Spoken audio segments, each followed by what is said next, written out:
First of all, incredible games being played here in round one. You kind of never know what you're going to get, and this league is so competitive. We said it week after week. She's actually still out in the hallway with a little bit of bleeding. Good news is they don't think it's broken, but we have yet to see her come back in the game. When it comes to today, they played 7 games more than UConn. I said, does that put you at a little bit of a disadvantage? She said, no, not really. We've needed the practice, and we are excited to be here. Their first championship berth since 2016. Guys, let's see how this one plays out. Thanks, Johnny. I spoke with head coach Jim Crowley earlier before today's matchup, and something they've been struggling with. We've seen it all season long, not playing for the full 40 minutes. So I asked him, how do you coach that? How do you get these players to be able to play for the full 40 minutes? He said it's all about putting someone on the court to vocalize that. If they knock down some of those 3, if Alexis Lewis is hot and Lauren Park Lane plays like she did yesterday, then I think they have a pretty good shot against that team. Complete domination by the New Orleans Saints on Sunday. They rocked the Eagles 48-7. And here's a stat for you. That was the worst loss by a defending Super Bowl team in the history of the NFL. I was just listening in a little bit to Georgetown's huddle before this next set. They were talking about getting back to basics, just pass, set, kill. That's what they need to do. Keep their serves in, and it's going to be all about the basics to finish this one off. You talked a lot about execution and energy being able to help you get that win. How were you able to execute that final play? Take me through the mindset there. Now get this series between Providence and Villanova dates back to 1981, 76 games. And how about this? Coach Peretta has been on the sidelines for every single one of those games. And Coach, you said that you would win this game if your team focused on themselves. How well did you execute that today?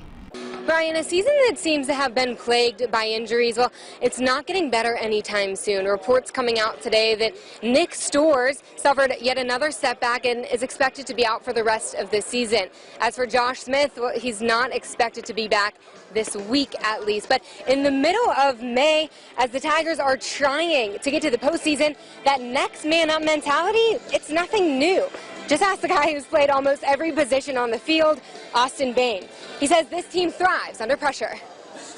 Rough start to the season, but I feel like we're really coming together as a team. And of course, joking there. I'm not sure how many suggestions head coach Palmineri received, but the guy who will be stepping up here tonight is Matthew Beck. It's his first start this season, but of course, that LSU bullpen has to be ready. Every man in that bullpen has to be ready at this point of the season, especially with that SEC tournament coming up next week. That's when we're going to find out what kind of grit this team has. Reporting live at Alec Box Stadium for Your Go Nation, I'm Ashley Liotus. If you step into Alec Box Stadium on a Friday night, you might think you're seeing double. The way we look, I mean, you have to be around us a lot, kind of like these guys. They can definitely tell us apart. But there's a clear difference between Bryce and Bo Jordan. A lot of people say he has a bigger jaw. The identical twins are used to getting mixed up. We do autographs out there and say Bo hits a home run. Great home run, Bo. Literally the whole way down the line, and I have to say, I'm Bryce. But Bo? Like, good game, Bryce. I'm like, yeah, thanks. But in their final year playing baseball together, they're savoring every moment. This is the last time I feel like it's more special. We've been playing together our whole life since we were like 5 till 22, you know, it's 17 years. From the Little League World Series, just interact with all the other countries and stuff, Peru with Venezuela, to being teammates at LSU. Competing against each other and always wanting to be better than the other one. I think that's what led us here. And led them to have moments like this. It's high and deep, place to left field. This ball is gone. Grand slam, Bryce Jordan.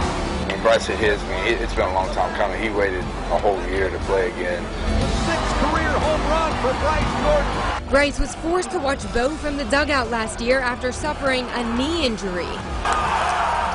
He'll play in 2019, but it will be Bo who will watch from the sidelines. I'll be here cheering him on next year. Just like a fan, like a former player. You know, I love this university, and this university has done so much for me and my family and my brother. You know, so we're very thankful.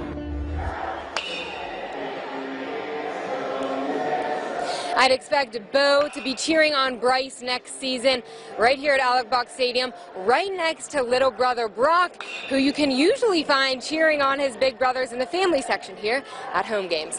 For now, reporting live at Alec Box Stadium for Your Go Nation, I'm Ashley Liotus.